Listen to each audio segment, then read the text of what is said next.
Assalamualaikum warahmatullahi wabarakatuh. Perkenalkan, nama saya Pepe Sutarlan.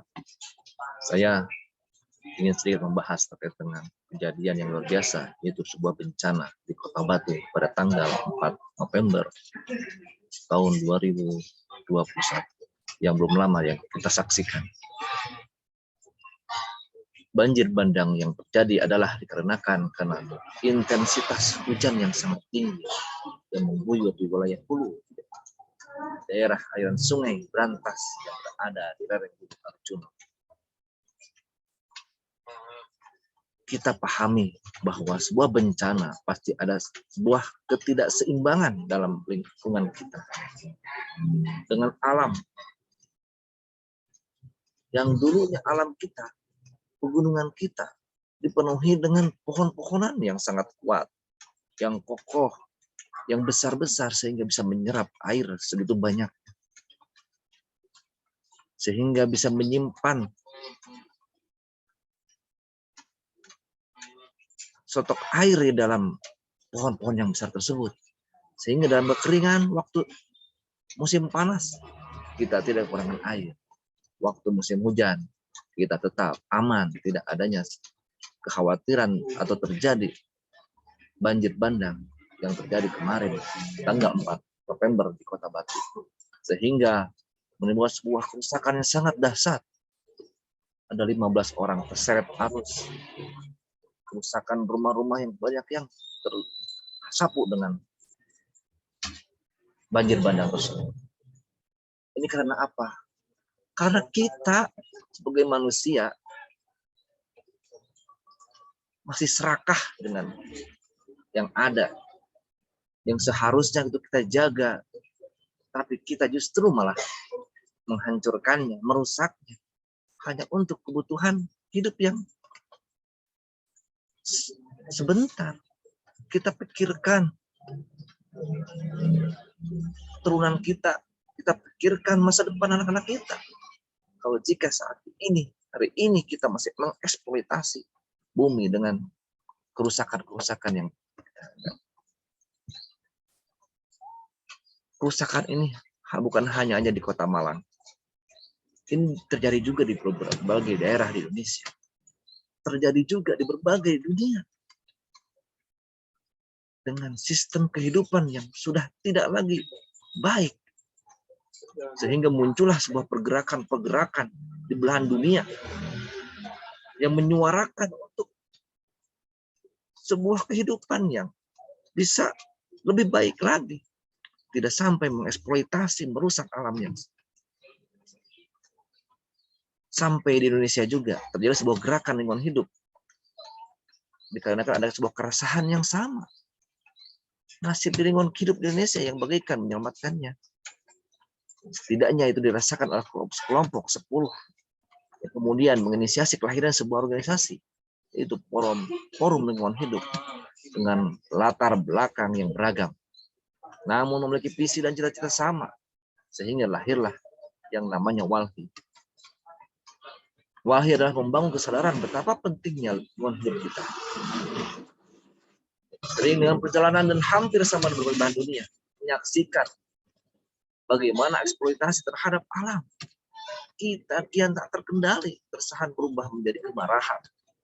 Jika paradigma membangun tumbuh pada industri yang mengeruk dengan menggunakan mesin-mesin kekuasaan yang terus menguras isi bumi tanpa henti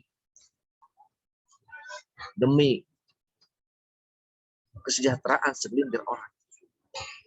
Setiap menit kita menyaksikan sistem ekonomi kapitalis menghancurkan tanpa jeda melalui mesin-mesin industri yang efektif yang dikendalikan kuasa korporasi, seperti tambang, perkebunan yang skala besar. Tapi dengan melakukan dengan praktik yang buruk, mereka membongkar, mengeruk isi bumi, mengubah bentang alam, menghisap air, mencemari mata air, hingga cabut ekosistem yang ada. Hilangkan ruang lingkup kebudayaan, spiritualitas masyarakat adat dan masyarakat lokal secara masif. Dari semua gerakan yang dibangun untuk menggugat kesadaran, kemudian meningkat jadi gerakan menggugat.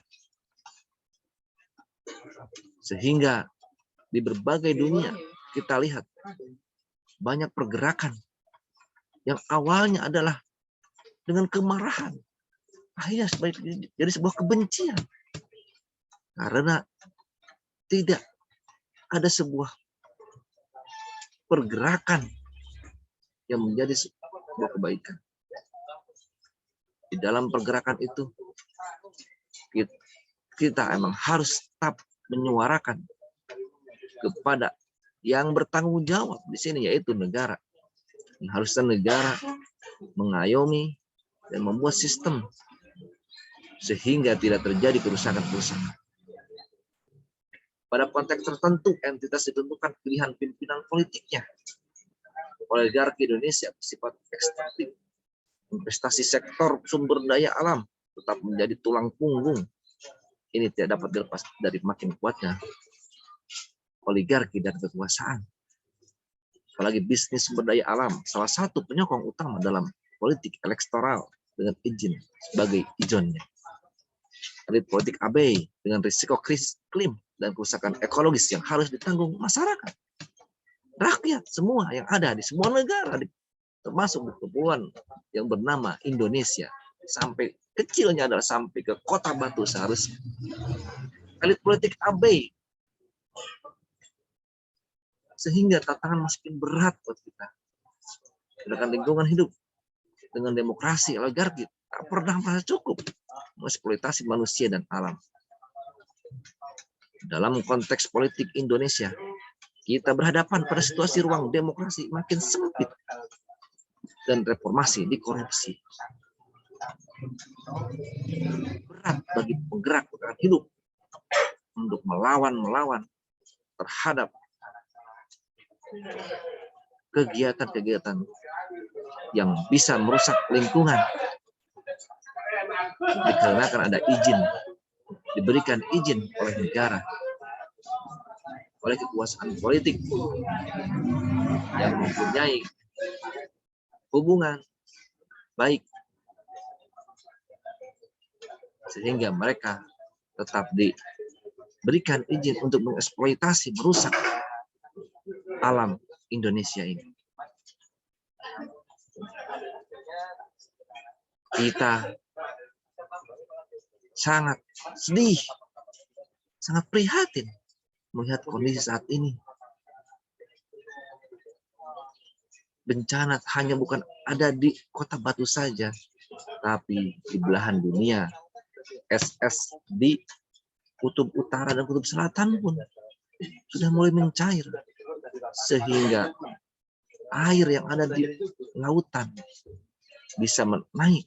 Maka kita sering melihat dan sering mendengar di berita-berita bahwa air rob menerjang pemukiman-pemukiman di sekitar pantai. Oleh sebab itu, mari kita berbenah diri, kita cintai lingkungan, kita jangan abaikan kondisi yang merusak lingkungan kita. Terima kasih, salam sejahtera, salam bahagia. Dari saya, Pepe Sutarlan. Assalamualaikum warahmatullahi wabarakatuh.